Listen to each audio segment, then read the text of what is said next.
अस्सलाम वालेकुम। Welcome to जीवा वाली चैनल। हम ब्लेज़र टेक्नोलॉजी को देख रहे थे कि किस तरह हम ब्लेज़र एप्लीकेशन में डाटा को डेटाबेस के साथ कनेक्ट करते हैं। उससे नेक्स्ट अगली वीडियो में हमने ये देखा कि कैसे हम ब्लेज़र टेक्नोलॉजी को या ब्लेज़र एप्लीकेशन में डेटाबेस में डाटा को कैसे सेव करते हैं। ये हमने एक सिंपल सी एप्लीकेशन बनाई थी। उसमें हम अगर यहाँ पर डाटा टाइप करते हैं, सेव पे क्लिक करते हैं, तो ये डाटा जो है वो टेबल में सेव हो जाता है। आज हम नेक्स्ट देखेंगे कि हम इस डाटा को अपडेट कैसे कर सकते हैं, एडिट कैसे कर सकते हैं और डिलीट कैसे कर सकते हैं। उसके लिए हम इसी टेबल के अंदर दो बटन बनाएंगे, एक डिलीट का होगा और एक अपडेट का होगा। सबसे पहले हम अपडेट को देखते हैं। अगर आपने हमारी पिछली दो वीडियोस नहीं देखी, आपको नहीं इलम कि हम डेटाबेस को अपने ब्लेज़र की एप्लीकेशन को डेटाबेस के साथ कनेक्ट कैसे कर सकते हैं, तो वो वाली वीडियो देखें। और नेक्स्ट अगली वीडियो के अंदर क्या है कि जी डेटाबेस में हम इंसर्ट कैसे कर सकते हैं डाटा को, वो वाली वीडियो देखें तो आपको अंडरस्टैंडिंग हो जाएगी। हम ये हमारे पास एक टेबल है, यहाँ पर एक और कॉलम क्रिएट कर लेते हैं एक्शन के नाम से, और यहाँ पर एक और टेबल डाटा। अब इसके अंदर हमारे पास दो बटन हमने क्रिएट करने हैं, और वो दो बटन जो हैं उसको हम उसका जो मेथड होगा, जो फंक्शन होगा, जो कॉल होगा, उसके क्लिक करने पे उसको हम एक पैरामीटर पास करेंगे। और वो पैरामीटर होगा कि वो वाली स्टूडेंट की आईडी, यानी कि ये जो स्टूडेंट जिस फर्स्ट रो के अंदर जो स्टूडेंट आ रहा है उसकी आईडी जो है वो हम उस फंक्शन को एज ए पैरामीटर पास करेंगे। अब यहाँ पर आपको ये भी बता देंगे कि एक बटन के साथ जो क्लिक इवेंट है उसके अंदर हम पैरामीटर जो है वो कैसे पास करते हैं। वेरी सिंपल, हम यहाँ पर दो इनपुट आप बटन यहाँ पे भी क्रिएट कर सकते हैं बटन, और यहाँ पर आप एडिट का ऑप्शन रखें, और साथ में एक दूसरा बटन आप क्रिएट, इसको यहाँ पर क्लास दे देते हैं बटन। बटन इसको डार्क, इसको क्लास हम दे देते हैं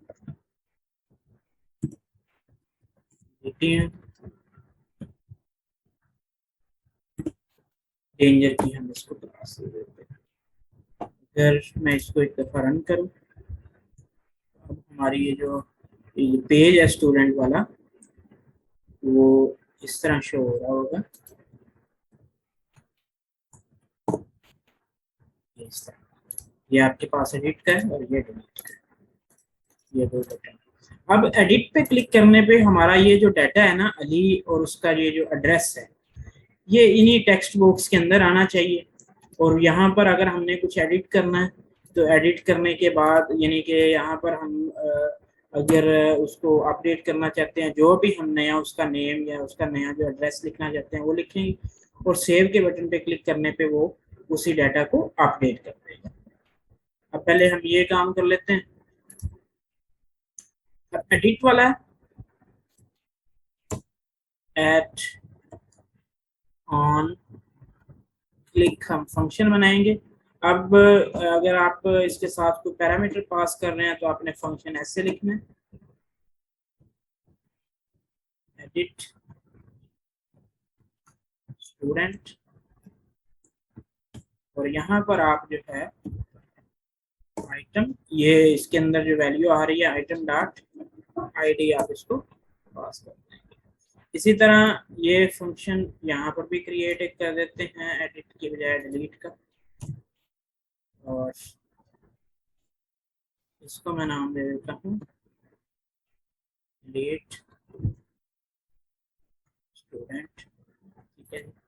अब ये फंक्शन हम यहाँ पे क्रिएट करते हैं, फाइंड कर लेते हैं, सॉरी, प्रोटेक्टेड वाइट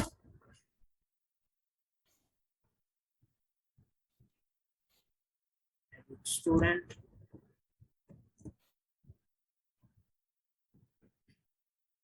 इसी तरह ये दूसरा फंक्शन, अब यहाँ पर आईडी आती है इंट आईडी, यानी कि ये जो स्टूडेंट की आईडी है वो भी यहाँ पर आ जाएगी। ठीक है जी, मैं इसी फंक्शन को कॉपी करता हूँ यहाँ पर और इसका नेम जो है वो मैं चेंज कर देता हूँ डिलीट स्टूडेंट। अब अगर मैं यहाँ पर डिबगर लगाऊँ एक दफ़ा और चेक कर लेते हैं इन फंक्शन को,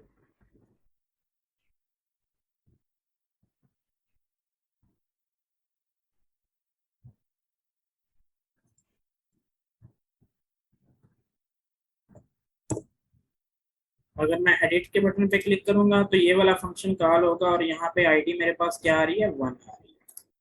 ठीक है जी, कंटिन्यू करते हैं। अगर मैं ये वाला एडिट का बटन क्लिक करूंगा तो यहाँ पे मेरे पास आईडी क्या आ रही है, 1003। मतलब क्या है कि जिस बटन पे आप क्लिक करेंगे उसकी जो आईडी है वो इसके पैरामीटर के थ्रू हमारे उस फंक्शन की तरफ आएगी, जिसको हम आगे फर्दर यूज कर सकते हैं कि हम किसको डिलीट करना चाह रहे हैं या किसको अपडेट करना चाह रहे हैं।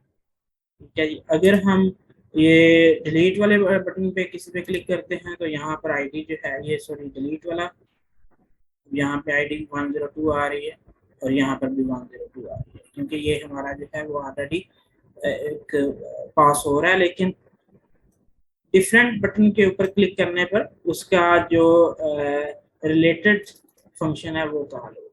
ठीक है जी, अब इसके एडिट करने पर हमारा ये जो डाटा है वो यहाँ पर डिस्प्ले होना चाहिए, ये पहला काम।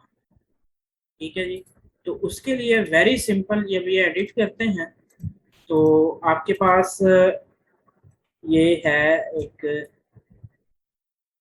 db student dot load data, मतलब आप इस आईडी के अकॉर्डिंग डेटाबेस में से डाटा को लोड करेंगे और उसको इस fm जो आपके पास ऑब्जेक्ट है इसके अंदर आप रख देंगे। sm इज इक्वल टू, मैं एक्चुअली समझा देता हूँ कि हम इसके अंदर क्यों डाटा रख रहे हैं। मैं थोड़ा सा यहाँ पर अगर आपको लेके चलता हूँ इसके एडिट फार्म पे, तो एडिट फार्म में आपने देखा होगा कि ये जो फार्म है इसको हमने एक मॉडल असाइन किया हुआ है और वो उस मॉडल का नाम क्या है, SM, और वो मॉडल क्या है, स्टूडेंट के मॉडल का एक ऑब्जेक्ट है। ठीक है जी, और हमने इसके जो इनपुट्स हैं उसकी वैल्यू को बाइंड किया हुआ है इस मॉडल के एट्रीब्यूट्स के साथ। अब ये देखें, ये नेम जो है वो एट्रीब्यूट है किसका, SM मॉडल का। एड्रेस जो है वो भी एट्रीब्यूट है किसका, SM मॉडल का। इस वजह से हम ये जो वैल्यू ये जो फिल्टर कर रहे हैं data from the database,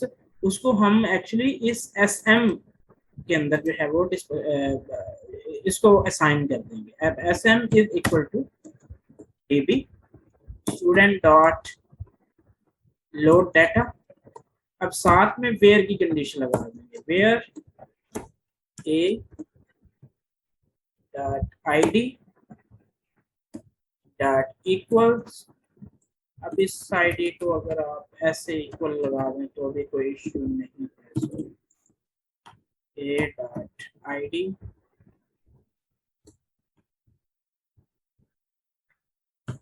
double equal और इस id के हम इसको इक्वल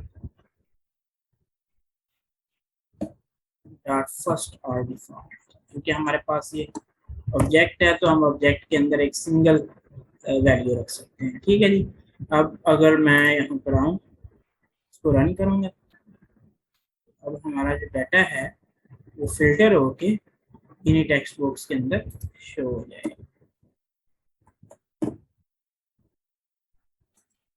ये देखिए,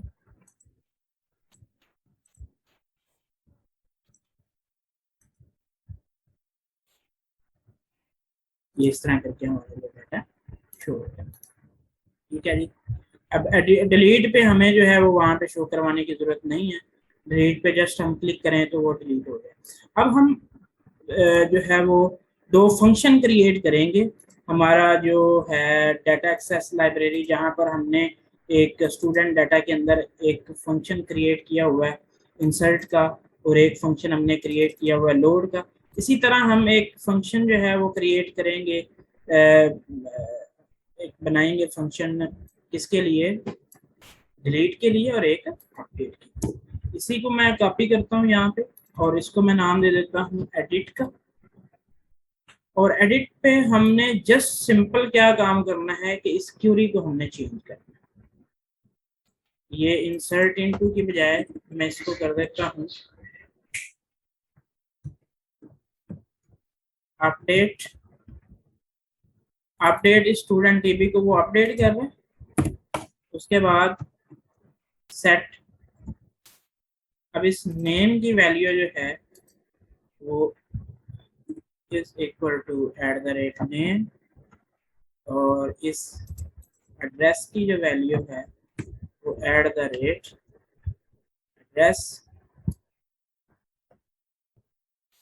where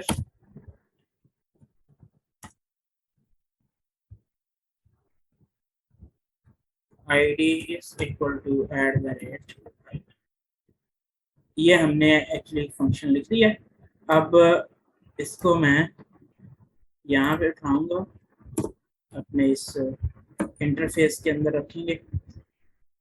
अब अगर मैं यहाँ पे आता हूँ और सबमिट करता हूँ, अब देखें ऑन पैरामीटर यानी कि सबमिशन पे जब हम उस पूरे के पूरे फॉर्म को सबमिट कर रहे हैं तो उस सूरत में हमारा जो है वो ऑलरेडी डाटा जो है वो सबमिट हो रहा है, यानी कि सॉरी इंसर्ट हो रहा है। तो उसकी यहाँ पे हम कंडीशन लगाएंगे। अब आपको पता है कि जब हम डाटा को इंसर्ट कर रहे होते हैं तो उस सूरत में हमारी जो आईडी आ रही है फ्रॉम द फॉर्म, वो आईडी हमारे पास नल आ रही होती है। लेकिन जब हम फिल्टर कर रहे हैं डाटा को तो उस वक्त हमारी जो आईडी है वो नल नहीं आ रही होती, बल्कि उसकी आईडी जो है वो समथिंग एल्स होती है। तो अब यहाँ पर हम क्या करेंगे, इफ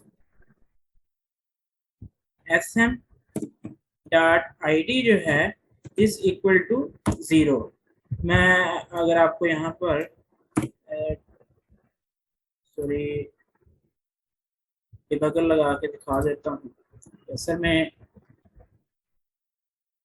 यहाँ पे हो क्या रहा है इसको फॉर्म को सबमिट करने पर। अगर हम इंसर्ट कर रहे हैं डाटा उस वक्त क्या कंडीशन होती है मॉडल की, और अगर हम एक नया इंसर्ट कर रहे हैं तो उस वक्त क्या कंडीशन होती है। अब अगर यहाँ पर देखें मैं एक नई वैल्यू इंसर्ट कर रहा हूँ तो उस सूरत में देखिए हमारे पास जो एस एम क्या चीज़ आ रही है, ये मॉडल अगर मैं दिखाऊं तो हमारे पास आईडी क्या आ रही है, 0 आ रही है। ठीक है जी। अब अगर मैं दोबारा चेक करता हूँ एडिट करने की सूरत में अगर देखें तो उस वक्त हमारा जो मॉडल है उसकी कंडीशन क्या होती है, ये एडिट हो रहा है। ठीक है जी। अब अगर मैं सेव करता हूँ तो इस वक्त हमारा मॉडल क्या होगा, उसकी समथिंग आईडी आ रही है। मतलब हम यहाँ पे एक कंडीशन लगा सकते हैं कि if sm dot id is equal to 0, अगर वो आईडी 0 है तो देन क्या हो कि वो उसको इंसर्ट कर दे। एल्स कंडीशन में क्या है, एल्स कंडीशन में ये जो db स्टूडेंट है डॉट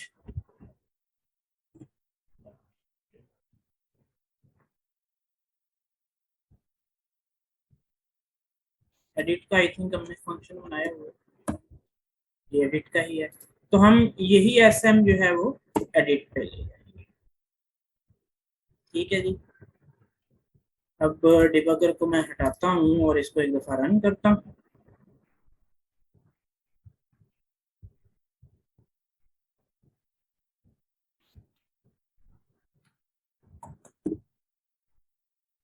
एडिट पे क्लिक करते हैं, इस तंजील की जगह पे मैं कर देता हूँ अपडेटेड, अपडेटेड। अब जब मैं सेव पे क्लिक करूंगा तो ये देखें अपडेट हो चुके हैं। ठीक है जी। लेकिन अगर मैं यहाँ पे एक नई वैल्यू टाइप करता हूँ, मैं यहाँ पर सपोज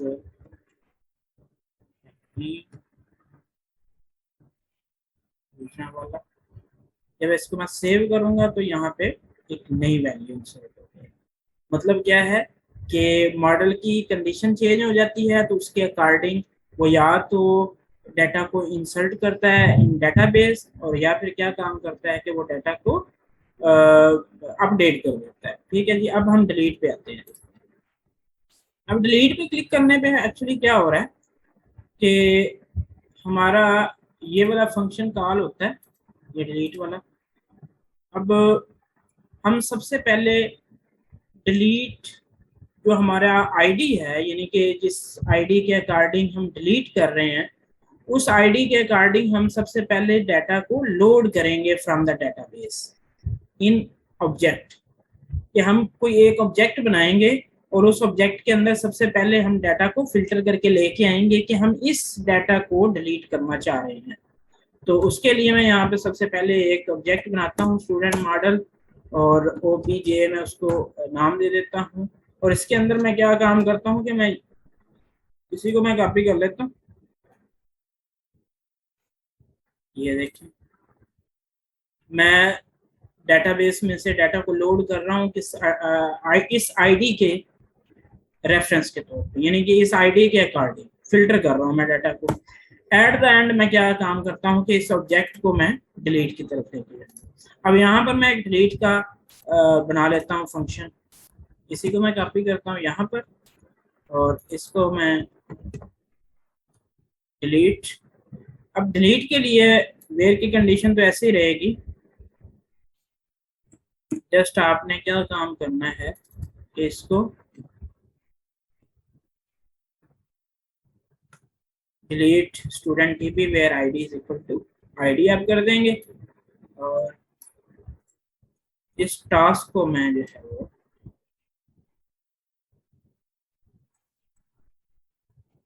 इस इंटरफेस के अंदर रखता हूँ।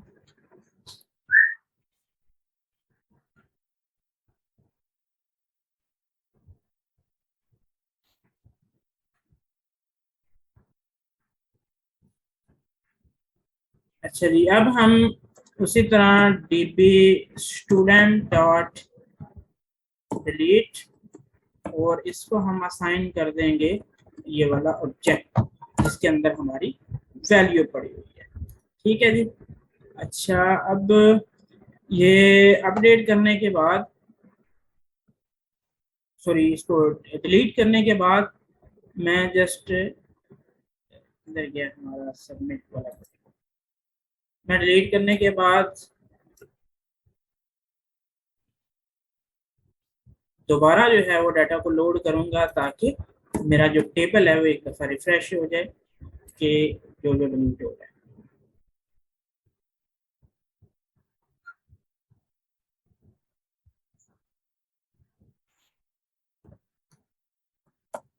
स्टूडेंट, अब इसको अगर हम डिलीट करना चाह रहे हैं, अब ये देखें डिलीट होता जा रहा है।